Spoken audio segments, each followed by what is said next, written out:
এখন যেই কাপড়টা দেখাবো এটা হচ্ছে পুষ্প কোটা বাটিক শাড়ি, 100% কটন বেজ একটা সুন্দর বাটিক শাড়ি। যদি কারো যারা একটু ভালো মানের ভালো কোয়ালিটির সুতির শাড়ি চাচ্ছেন, রেগুলার পারপাস ইউজ করবেন, তাদের জন্য আজকে এই শাড়িটা খুব সুন্দর একটা কালার কম্বিনেশন শাড়ি। আমি পুরো শাড়িটা খুলে দেখাচ্ছি। এটা হচ্ছে শাড়ির আঁচলের অংশ, ফিরোজা কালার বা স্কাই ব্লু কালার বলতে পারেন চাইলে।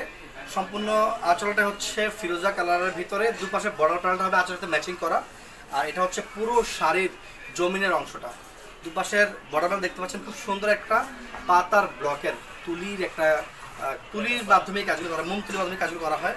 আর যেটা জমিনে রয়েছে এটাতে একটা লাভ বাইটের একটা সুন্দর একটা প্রিন্ট করা হয়েছে। পুরো শাড়িতে পাবেন 12 হাতেরও বেশি কাপড়। এটা হচ্ছে সম্পূর্ণ শাড়িটা, একটু কাছ থেকে দেখাও।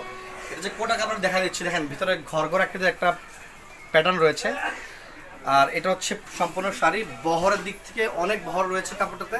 পরিধান করলে একেবারে ফুলে থাকবে না, যেভাবে বুঝবেন ঠিক সেভাবে থাকবে। শাড়িটার সাথে একটা এক্সট্রা ব্লাউজ পিস রয়েছে, ব্লাউজটা দেখিয়ে দিচ্ছি, খুব সুন্দর একটা ব্লাউজের পোর্শন। এটা হচ্ছে শাড়ির সাথে ম্যাচিং করেই করা হয়েছে। স্লিভের অংশ হচ্ছে এটা, আর নিচেরটা হচ্ছে জমিনের পার্টটা। 1 গজ 4 গ্রাম মতো কাপড় দেওয়া হয়েছে। আমি একটা সিঙ্গেল পার্ট আপনাদেরকে দেখাই, শাড়িটা মানে সিঙ্গেল পার্টে দেখলে কেমন লাগে। যদি কারো এই সুন্দর শাড়িটা পছন্দ হয়ে থাকে তাহলে দ্রুত স্ক্রিনশট নিয়ে আমাদের পেজে কন্ট্যাক্ট করবেন। খুব সুন্দর একটা কালার কম্বিনেশনের শাড়ি। এইটা হচ্ছে পুরো শাড়ির জমির এবং আঁচলের অংশ।